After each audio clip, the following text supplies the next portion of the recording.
எத்தனையோ புத்தகம் இந்த உலகத்துல இருக்கலாம்.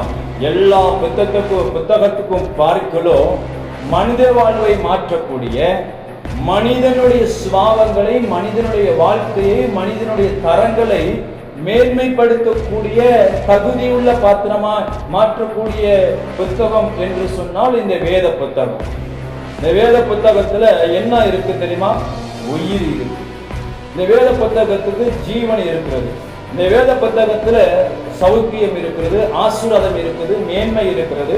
இந்த வேத புத்தகத்துல நியாய தீர்ப்பு இருக்கிறது, தண்டனை இருக்கிறது, கடிந்து கொள்ளக்கூடியது இருக்கிறது, கண்டனம் பண்ணக்கூடியது இருக்கிறது. இந்த வேத புத்தகம் ஒரு மனிதன் ஞானமில்லாதவனாக இருந்தாலும் அவனை ஞானவானாய் மாற்றுகிறதற்கு இந்த வேத புத்தகத்துக்கு உயிர் இருக்கிறது. நல்லா புரிஞ்சுக்கணும்.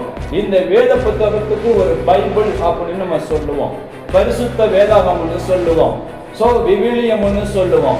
இப்படி இந்த வேத புத்தகங்களுக்கு அநேக பேர்கள் இருந்தாலும் இந்த வேத புத்தகத்துக்கு நான் கொடுக்கிறது என்னவென்று சொன்னால் இது உயிருள்ள புத்தகம். அல்லேலூயா. இது உயிருள்ள புத்தகம்.